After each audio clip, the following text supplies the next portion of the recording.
it's Kate with WTI.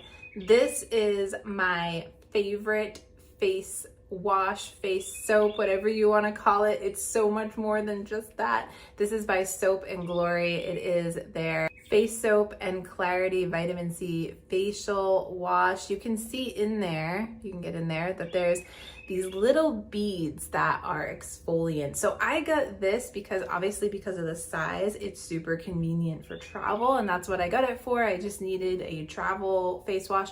Little did I know that I was going to discover my new favorite face soap. So I am totally hooked on this now. I love it. It leaves my face feeling so smooth and so clean. Like, it's unbelievable. Those little beads, you can massage them into your face. They get all of the dirt and grime from the day off, and they just leave your skin feeling so fresh and so smooth and so clean. I love it. It has a nice, gentle, clean scent, which I love too. And it's just my new favorite face wash. I am obsessed with it. I swear my skin has never felt smoother. I love that clarifying feel.